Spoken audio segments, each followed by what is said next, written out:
Hello, you're listening to the Tech Talks podcast, a podcast by the Technology Education Collaborative. TEC is an Arizona nonprofit that empowers people with useful information about the technology they use each and every day. Today we're sitting down with Patrick Smith.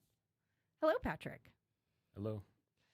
All right, so you're going to do our What Does a Technologist Do segment, which means you get the same 5 questions as everybody else. You ready? Yep. All right. So, question number 1, what's your title and position? And if you're allowed to mention it, who do you work for? I am a technical support engineer and I work for American Express. Okay. And what does that mean? So, what does your job look like on an everyday basis? What do you actually do? So I am like one of the frontline engineers who helps with troubleshooting devices. We're an internal support to support. We call it tech concierge. So like very official name. But I specifically work with OCS, which is onboarding and deployment. And I'm a deployment coordinator. So any kind of devices that are at end of life, I bring those back in, return them, and then deploy a new one and make sure it's configured correctly. Okay, so just on a purely practical level, if I was a new Amex employee, so they're going to give me like a laptop or something, right? Maybe or a phone or whatever, right? So then you're the person I go to, and I'm like, set this up so it's for me. So the first thing I would do is I would check that your hiring leader, whether it's contractor or from Amex, that they give you your AEXP credentials is what it's called. And like I'm kind of going over the script in my head as I'm trying to explain it. But I check to see that your credentials are there. If they're not, then I go and do my part. I give you a temporary password before we set you up and get you on your device. Okay. So, what is your favorite thing about your job? What do you love?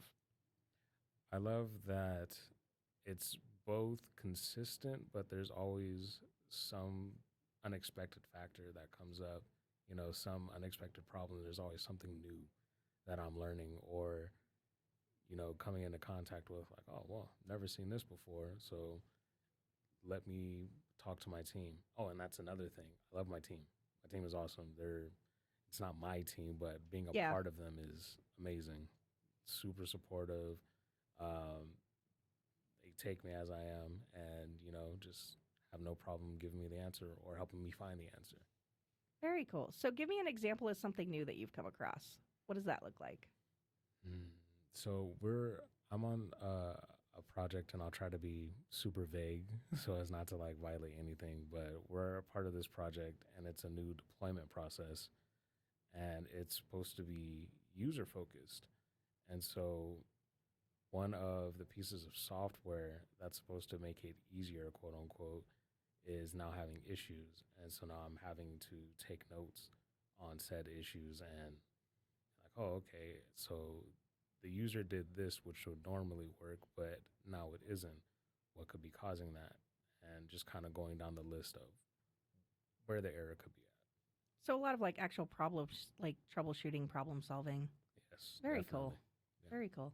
So, what do you not like about your job? Because everyone's got something that doesn't light them up.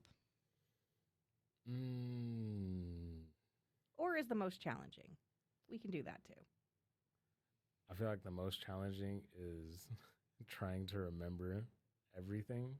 Well, not remember everything, but at least recall it or like recall where you go to because you get into this mode where you're like, okay, this worked this one time. I'm just going to keep doing this instead of going through the proper steps. And then you get into the habit of like making shortcuts. So it happens easier than you think. Fair enough. All right. And then what is the one kind of practical thing that you would recommend to anybody who wants to do this kind of work? What is something that they could do to prepare for it or get into the field?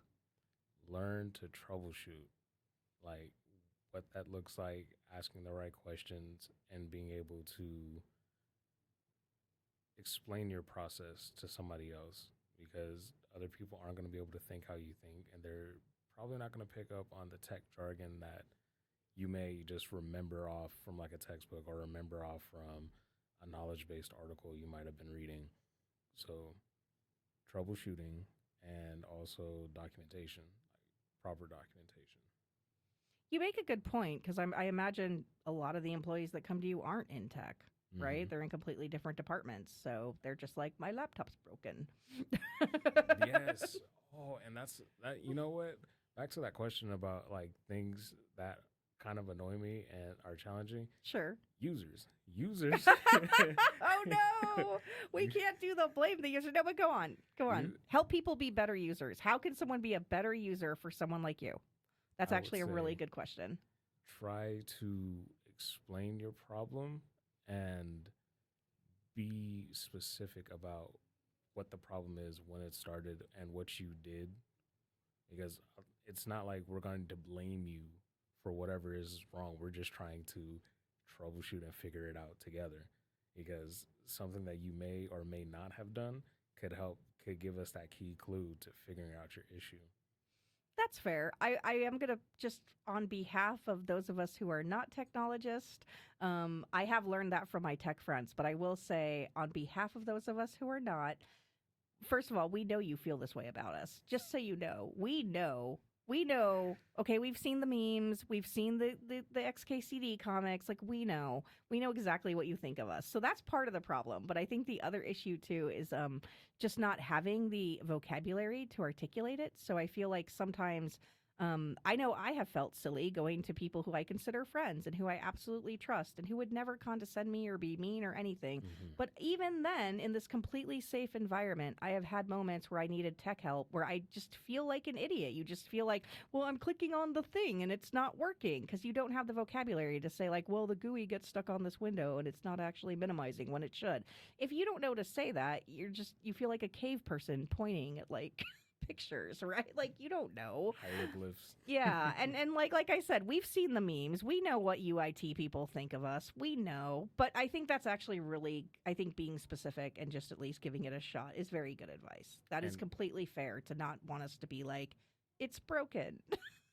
and on the flip side, just so I'm not like just pointing the finger, it's also for me as the tech guy to know how to communicate, and that's part of the whole troubleshooting step. Okay, what do they actually mean? What could actually be wrong? And knowing how to communicate and give grace to users. That's a I never go into like a ticket trying to make somebody feel dumb, even if like it's a simple fix. Keep my face straight and just say, hey, you know what? It happens because it's happened for me. So So just those soft people skills. yes, Every definitely. single interview we've done for this podcast has that's come up, right? Just the importance of just dealing with people. Yeah, definitely. Okay, fair enough. So, the last and final question is, do you have any projects or community organizations or passion projects or hobbies, anything you want to share with anyone that tells us a little bit about who you are? So I have been getting into Magic a little bit. Magic the Gathering, the card game. Yes, Okay. great card game. It's a lot more challenging than I thought. I am not the best player, but I'm still going to drafts and just having fun, learning about it. It almost feels kind of like tech. Like you got to be strategic with how you're playing, but it's also kind of simple at the same time. I don't know. That makes sense. I mean, Magic is huge in the tech community, right? Like that is a huge game. Lots of technologists play it. Hmm. So that's interesting that you found that analogy there. Well, Patrick, thank you so much for coming in and doing this interview with us. It is always a pleasure to talk to you. Always a pleasure to be here. Thank you. All right. This was taped at the Advanced Cyber Systems Lab at Gateway Community College. The ACSL is a tech hub that is open to the general public. You can use a 3D printer, record a podcast like this one, practice advanced tech skills on an enterprise server, and you can do a lot of other things free of charge. Recently, we've added a video recording cart. So if you wanted to record your own video or commercial or TikTok or whatever you need to do, you can also do that. We're open Monday through Thursday from 4 p.m. to 8 p.m. We're at the Washington campus at Gateway Community College. All right. Thank you.